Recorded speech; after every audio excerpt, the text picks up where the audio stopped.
Bandquida is a small country. It is far away across the ocean. Many people have not heard of it, but Bandquida is important. It is important because it is hurting.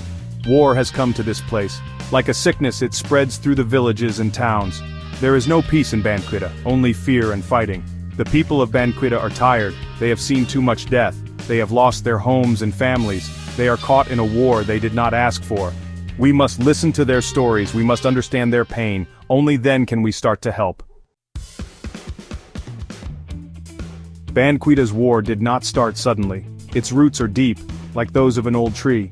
For many years, different groups in Bandquida have fought for power. They fight over land. They fight over resources. They fight over who will rule. This fighting has created deep divisions among the people. Old hatreds fuel the flames of war. People remember what was done to them. They want revenge. This cycle of violence continues, generation after generation. It is a hard thing to stop, but we must try. For the sake of the children, for the sake of Bandquida's future, we must find a way to heal these wounds. Today many groups fight in Bandquida. There is the government army. They say they fight for peace and order, but their soldiers are often accused of cruelty. Then there are the rebels.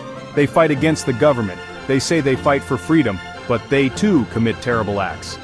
Caught in the middle are the civilians. They are the ones who suffer most. Their homes are destroyed, their families are torn apart, they are forced to flee, becoming refugees in their own land.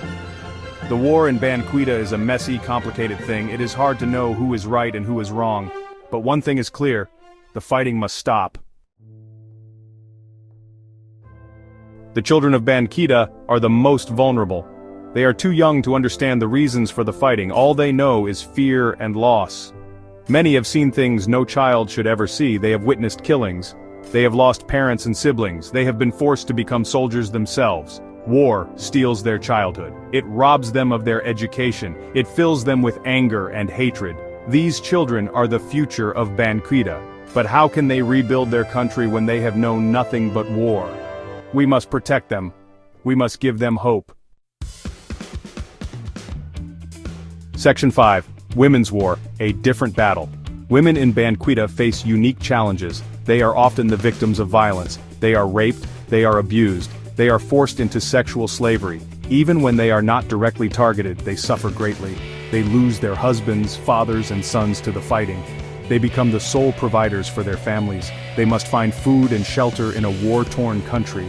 The women of Bandquida are incredibly strong. They endure unimaginable hardship. They show incredible resilience, but they need our support. They need our help to rebuild their lives. Section 6. World Silent, Where is everyone?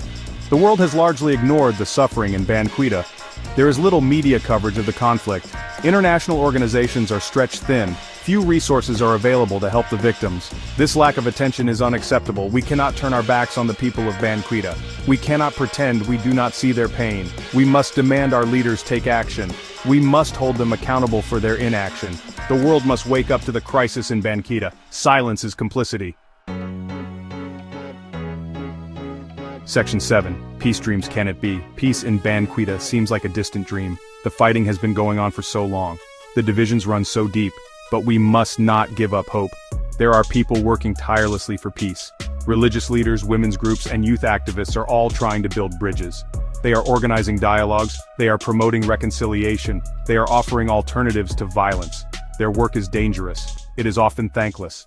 But it is essential. Section 8. Steps to Hope. What must happen?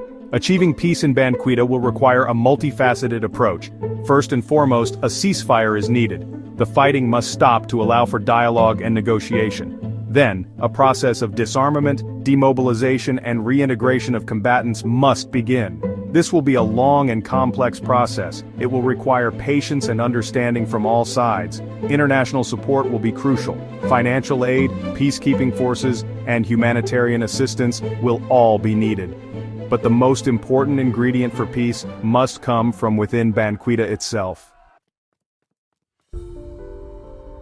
Section 9. Our duty. Remember Bandquida.